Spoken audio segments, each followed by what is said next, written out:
Halo teman-teman, ketemu lagi di Miki Little Pastry di Tips Baking bersama Miki. Hari ini kita masih ngomong soal roti. Jadi kalau kemarin sempat ngomong gimana cara bikin buat lembut, gimana kok bikin bisa nggak ngembang, hari ini aku akan ngobrol masalah paling basic dari roti. Paling basic kenapa? Karena istilahnya ini masih keseluruhan ya, nggak cuma roti manis, roti tawar, roti gandum dan kawan-kawan. Ini berlaku untuk semua jenis roti. Hari ini kita akan bahas apa aja langkah-langkah dalam membuat roti dan termasuk juga fungsi-fungsi dari masing-masing langkah tersebut. Oke, biar nggak lama-lama, langkah pertama yang pasti scaling atau timbang bahan. Jadi sebelum kita membuat roti, pastikan teman-teman timbang bahannya lebih dahulu. Kenapa? Selalu bikin roti sesuai dengan takaran yang ada di resep. Jadi jangan kira-kira sesendok makan lebih sedikit, padahal resepnya sesendok makan. Usahakan paling aman itu ditimbang, karena secara gramasi biasanya itu dia nggak terlalu banyak spelling. Sedangkan kalau sendok itu kalau teman-teman pakai sendok takar itu nggak masalah. Tapi kalau pakai sendok makan yang di rumah, nah masing-masing sendok ini ukurannya bisa sedikit berbeda. Jadi itu perlu diperhatikan juga, takutnya bisa mempengaruhi. Contoh paling gampang nih, yang paling ukuran kecil, seperti jumlah ragi, jumlah garam, usahakan sesuai. Karena kalau misal kurang, kalau roti kurang ragi, rotinya mengembangnya lambat. Atau kalau misal raginya kebanyakan, itu malah nanti pengaruhnya roti teman-teman bisa seperti terlalu cepat mengembang. Itu pengaruhnya bisa ke waktu mixing, adonan jadi panas, dan nanti efeknya bisa satu seratnya jadi kasar, kemudian bisa juga aroma roti teman-teman jadinya terlalu asam. Oke, step kedua setelah scaling atau penimbangan bahan, kita masuk ke mixing. Mixing itu adalah proses pengulenan adonan. Pengulenan adonan untuk roti paling ideal sebenarnya menggunakan mixer. Mixernya itu yang apa? Mixernya yang khusus roti. Khusus roti itu nggak harus yang besar, kadang minimal stand mixer yang bentuknya hook. Kenapa harus itu? Karena biasanya untuk mixer seperti itu punya tenaga yang lebih kuat. Kalau misal di rumah punyanya hand mixer itu sebenarnya bisa, tapi kalau aku pribadi nih kurang ideal. Memang kalau dulu belajar ada yang mengajarkan teman-teman adonan itu teman-teman uleni dulu. Jadi dia udah menggumpal, udah kurang lebih setengah 3/4 kali ya. Itu baru teman-teman pakai hand mixer yang spiral. Bukan yang baling-baling ya, yang spiral. Itu baru diuleni pakai hand mixer. Tapi itu pastikan adonannya terigunya kalau nggak salah tidak lebih dari 300 gram. Jadi porsinya sangat sedikit. Kenapa sedikit? Karena kalau dipaksakan teman-teman menguleni istilahnya yang adonan 500 gram terigu pakai hand mixer, bisanya bisa, cuman sangat beresiko. Satu, hand mixer ini bisa terlalu panas sampai jebol. Karena aku sendiri punya pengalaman, hand mixer sudah jadi korban jebol karena waktu itu nyoba dipaksain bikin roti speed kalau hand mixer pakai spiral harus cuman speed paling rendah, speed 1. Tidak boleh di atasnya. Karena kapasitas hand mixer ini kekuatannya sebenarnya tidak diperuntukkan untuk bikin roti. Hanya dia sebagai fungsi pelengkap. Jadi kalau misal dipaksakan melebihi kapasitas, hand mixer teman-teman yang akan jebol atau rusak ya. Jadi diperhatikan itu. Kalau misal nggak ada mixer, adanya hand mixer, atau mungkin malah nggak ada hand mixer, gimana caranya? Diuleni tangan. Jadi diuleni tangan di meja, seperti tekan-tekan, terus digulung, tekan-tekan, gulung. Kurang lebih seperti itu. Salah satu video yang aku pernah bikin yang uleni manual, Bisa dilihat di deskripsi ya, ini resepku yang awal-awal dulu, zaman awal pertama kali bikin video. Nah, itu diuleni kurang lebih seperti itu. Cuman kalau menguleni dengan tangan akan butuh waktu yang cukup lama. Dalam artian, ini patokan dasar. Kalau untuk adonan 500 gram terigu, itu biasanya diuleni sampai cukup kalis aja ya. Bukan yang kali sekali, itu butuh waktu sekitar 30 menit. Itu pun kalau pakai tangan biasanya kalisnya nggak bisa maksimal, karena memang kekuatan tangan dan kebiasaan tangan ini beda sama mesin. Kalau mesin langsung nyalain, dia langsung menguleni sendiri, nanti bisa lebih kalis.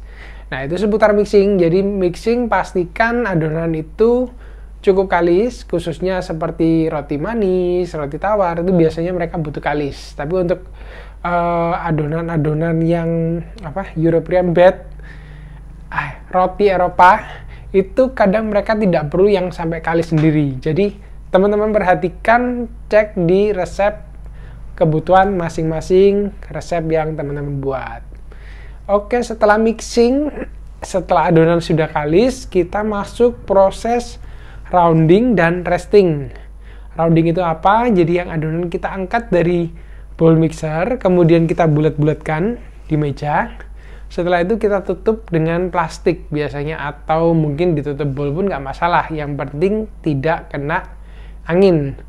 Nah, fungsi rounding dan resting, ini rounding resting yang pertama ya, nanti ada 2 step. Yang pertama ini fungsinya untuk merelaksasi dari adonan. Jadi adonan selama teman-teman mixer itu kan seperti ditekan-tekan, dia membentuk gluten. Adonan itu cenderung jadi lebih panas, glutennya jadi terbentuk, dan semakin lama dia akan menjadi seperti keras, tidak terlalu elastis ya. Memang ditarik kalis, tapi kalau teman-teman bentuk lagi, potong tekan, dia nanti seratnya seperti pecah-pecah. Nah, itu kenapa kita butuh proses resting ini. Jadi adonannya itu bisa rileks. Nanti waktu dibentuk, kulit roti teman-teman bisa lebih bagus, bentuknya juga lebih bagus, seratnya pun juga ikut lebih bagus. Nah, setelah proses resting, kita udah cukup. Resting ini biasanya kurang lebih 15-20 menit. Setelah itu kita akan potong portioning istilahnya. Portioning ini dipotong timbang sesuai takaran. Sesuai takaran berapa? Tergantung roti-roti yang teman-teman buat. Kalau roti manis mungkin bisa timbang yang sekitar 30, 40, sampai 60 gram. Kalau roti tawar mungkin bisa lebih, 150, 200 gram. Atau teman-teman yang suka bikin roti unyil yang kecil, itu kalau nggak salah cuma sekitar 10 sampai 15 gram. Itu portioning atau penimbangan. Jadi menyesuaikan kebutuhan. Setelah timbang, kita akan masuk proses rounding yang kedua dan resting. Jadi proses setelah dipotong kecil-kecil, teman-teman bulatkan lagi. Bulatkan ini fungsinya dia untuk membentuk kulit.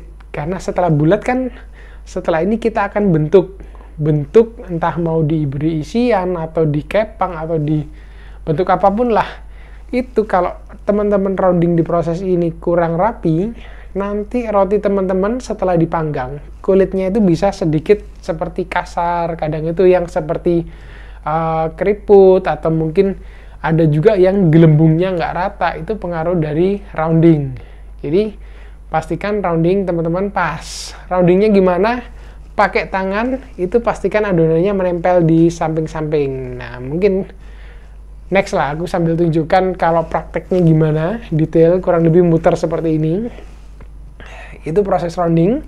Setelah rounding sudah terbentuk bulat, mulus, kemudian teman-teman resting kedua ini kurang lebih cuma 5 menit. Tujuannya untuk merelaksasi adonan kembali. Jadi nanti waktu teman-teman bentuk itu dia lebih mudah. Nah, setelah di resting yang kedua, rounding resting, waktunya masuk untuk shaping. Shaping ini proses bentuk rotinya. Kalau misal mau bikin roti burger, dibulatkan ulang. Kemudian kalau mau bikin roti lonjong, dipipikan dulu, kemudian digulung. Nah, kalau yang penasaran gulung-gulungnya gimana, bulatnya gimana, bisa cek videoku yang kemarin aku upload, video roti manis coklat. Nah, di situ di video itu kelihatan kurang lebih bikin lonjongnya gimana, bulatnya gimana, bisa dicek. Nanti linknya aku pasang di deskripsi di bawah. Oke, jadi part shaping ini bukan sekedar bentuk adonan, tapi juga termasuk isian. Kalau teman-teman bikin yang isi ayam, isi coklat, isi atau mungkin dibentuk seperti pizza, itu masuk proses shaping. Jadi pembentukan adonan. Nah, setelah shaping, kita akan masuk proses proofing. Adonan kita kan masih kecil nih. Kita masuk proses proofing, itu pengembangan roti. Roti kita diamkan, kita proofing kurang lebih bisa 30 sampai 120 menit. Tujuannya agar roti kita mengembang. Kita memberi waktu buat si ragi untuk berkembang. Jadi rotinya bisa jadi semakin besar ya. Semakin besar ini, proses proofing ini membentuk pori-pori di dalam roti. Terus teksturnya bentuk nanti jadi lebih empuk. Jadi setelah dipanggang, dimakan itu bisa empuk. Kalau misal proses proofing ini kurang, biasanya roti yang teman-teman makan terasa lebih padat. Dan selisih kalau setelah 1 hari, itu digigit itu seperti keras. Itu biasanya proses proofingnya kurang. Atau setelah dipanggang ukurannya nggak terlalu besar, itu bisa juga proses proofing kurang. Nah, setelah proses proofing ini jadi nggak sekedar lihat waktu aja ya. Jadi biasanya dilihat ukuran bisa sekitar 2 sampai 2,5 kali.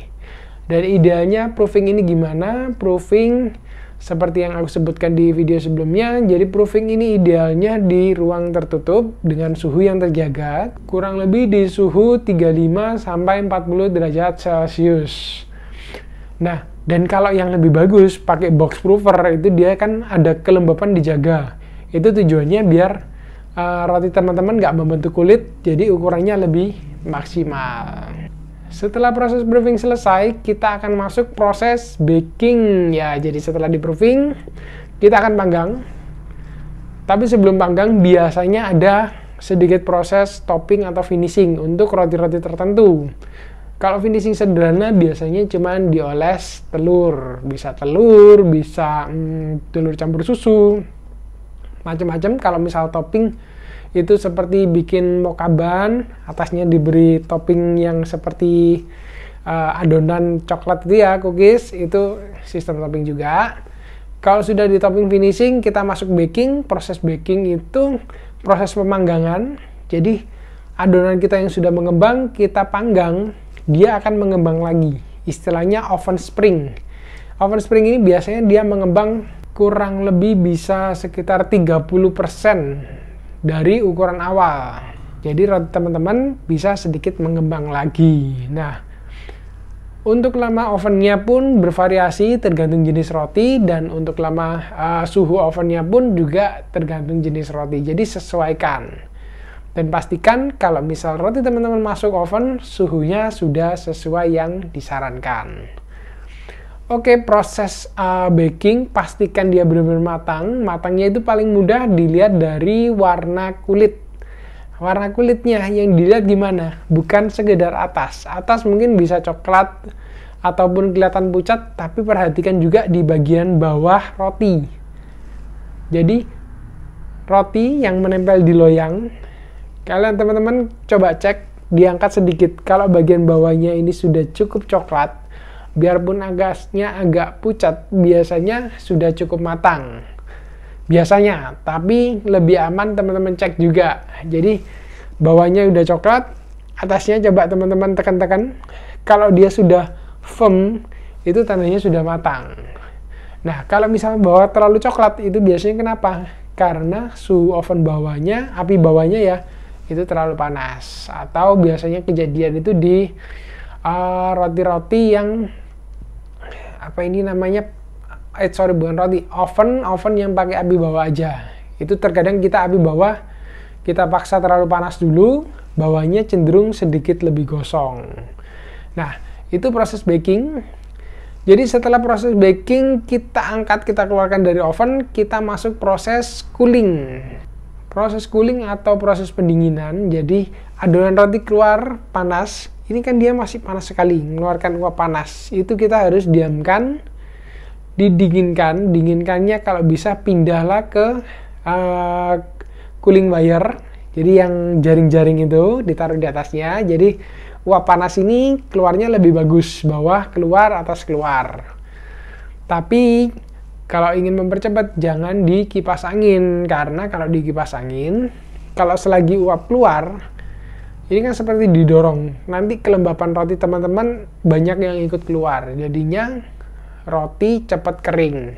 Jadi proses cooling ini juga berpengaruh dengan hasil jadi roti. Kalau misal proses coolingnya pas, waktunya tidak terlalu lama di luar ya, itu roti teman-teman bisa moist, tahan lebih lama. Sedangkan kalau terlalu lama dibiarkan di luar, itu nanti roti teman-teman akan cenderung lebih kering. Karena ya itu tadi, dia uap udara terlepas terus, apalagi yang istilahnya di tempat yang terkena kipas angin. Setelah proses cooling sudah, yang tidak kalah penting adalah proses packing. Jadi setelah proses cooling cukup, biasanya kurang lebih bisa 1 jam, 1,5, 2 jam. Setelah cukup, pastikan roti teman-teman langsung dibungkus. Bungkusnya itu bisa dengan bungkus plastik, atau teman-teman masukkan di kotak yang kedap. Tujuannya kenapa? Biar kelembapan dari roti itu tetap terjaga, rotinya tidak kering. Tapi pastikan juga waktu proses packing jangan kondisi panas teman-teman packing tertutup. Karena kalau kondisi panas, packing tertutup, uap udara ini akan terjebak di dalam packing teman-teman. Dan bikin istilahnya bungkus bagian di dalam ini jadi lembab. Nanti kalau sudah dingin, kelembapan yang nempel di plastik-plastik di bagian dalam ini akan lebih mudah mengundang jamur. Makanya roti teman-teman kalau yang di packing, kemudian rotinya kok nggak awet, mungkin sekitar 2-3 hari mulai keluar titik hitam, itu biasanya karena pengaruh masih kondisi terlalu panas, sudah dibungkus rapat. Nah, gimana? Cukup mudah kan? Cukup mengerti juga step-stepnya, mulai dari yang pertama tadi, scaling dulu, timbang bahan. Setelah itu mixing, kita campur. Setelah mixing kita angkat rounding, dan kita resting dulu yang pertama. Setelah resting pertama, kita timbang adonan kita, portioning. Setelah kita portion, kita akan bulatkan rounding lagi dan resting. Setelah resting, kita bentuk, shaping. Setelah shaping, kita masuk proses proofing untuk pengembangan. Setelah proses proofing, kita baking. Kita panggang roti kita. Setelah selesai panggang, kita keluarkan, kita cooling. Kemudian udah dingin, kita packing. Nah, gimana? Cukup mudah kan? Pastikan step-stepnya tidak terlewat ya. Kecuali kalau teman-teman sudah terbiasa, sudah tahu selanya, itu nggak masalah. Semisal kalau proses yang resting kedua, yang setelah dipotong kecil-kecil, dibulatkan, terus didiamkan 5 menit. Biasanya kalau teman-teman yang sudah bekerja di industri atau produksi jumlah banyak, yang adonan pertama yang sudah dibulatkan, kan ditaruh di resting nih. Teman-teman sambil mengerjakan yang adonan lain, kalau misal sudah jalan, contoh aja, teman-teman bikin 1 kilo, adonannya yang dibulatin kurang lebih 40 piece. Setelah selesai yang adonan ke-40, kalau teman-teman kerja sendirian, adonan yang pertama ini sudah lewat proses resting kedua. Jadi nggak harus ditutup plastik dulu, resting khusus 5 menit, nggak. Tapi bisa setelah adonan terakhir, teman-teman kerjakan adonan pertama, langsung teman-teman isi dan dibentuk. Tapi itu kembali ke kebiasaan, oke? Cukup mudah kan? Nah, kalau misal teman-teman ada yang merasa masih bingung atau kurang yakin, jangan khawatir, tulis aja di komen, aku akan bantu jawab secepatnya. Nah, kalau misal teman-teman ada request juga, pengen tema ini dibahas, ada tema ini dibahas, gak apa-apa, tulis juga di komen, aku akan bantu jawab secepatnya, dan atau buat materi untuk secepatnya ya. Tapi mohon ditunggu karena memang kadang Ya, ada beberapa materi aku harus ngumpulkan dulu dan butuh waktu sedikit lama dibanding materi yang lain. Oke teman-teman, jangan lupa, kalau merasa video ini bermanfaat, jangan lupa diklik like dan subscribe biar teman-teman tidak ketinggalan update video-videoku selanjutnya. Terima kasih teman-teman yang sudah nonton sampai akhir. Tetap jaga kesehatan. Sampai ketemu di video selanjutnya. Bye-bye.